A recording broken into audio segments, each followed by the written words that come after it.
അപ്പോൾ അതാ മലബാർ സ്റ്റൈലിൽ ബിരിയാണി വെക്കാനായിട്ട് പിന്നെ 1 കിലോ ബിരിയാണി അരിക്ക് 1 കിലോ ബിരിയാണി അരിക്ക് ഞാൻ ഒരു 250 തക്കാളി എടുത്തിട്ടുണ്ട്. പിന്നെ 1 കിലോ സവാള, പിന്നെ അതിന് പാകത്തിനുള്ള വെളുത്തുള്ളി,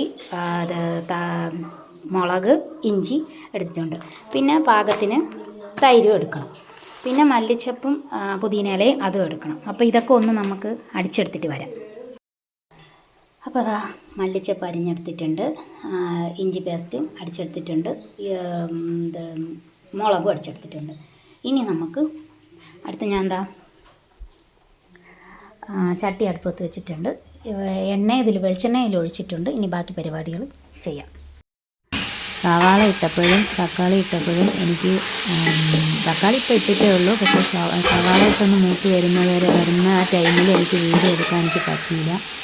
അതൊന്ന് സവാള ഒന്ന് വഴണ്ടി വന്നതിന് ശേഷം ഞാൻ തക്കാളി ഇട്ട് കൊടുത്തു. തക്കാളി ഉണ്ടായതൊന്ന് നല്ലോണം ഒന്ന് ചൂടായതിന് ശേഷം അത് കുറച്ച് മഞ്ഞൾപ്പൊടി ഇട്ട് വേണം നല്ല വഴറ്റാനായിട്ട്.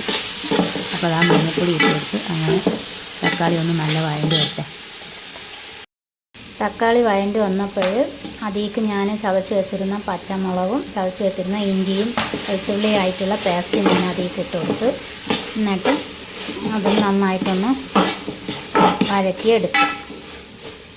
പിന്നെ ഇപ്പം തന്നെ മണം എല്ലായിടും സ്പ്രെഡ് ആവാൻ വേണ്ടിയിട്ട് നമുക്ക് പട്ട, ഗ്രാമ്പ്, തക്കോലം അതൊക്കെ പൊടിച്ച പൊടിയൊന്ന് കുറച്ചിട്ട് കൊടുക്കാം. ഏലക്ക. അടുത്തത് നമുക്ക് അരിഞ്ഞു വെച്ചേക്കണ മല്ലിച്ചപ്പ് ഇട്ട് കൊടുക്കാം.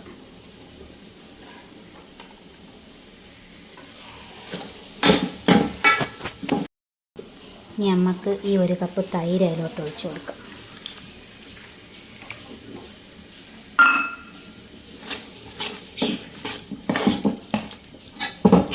ഞാൻ ഇന്ന് നാരങ്ങ ഇടുന്നില്ല.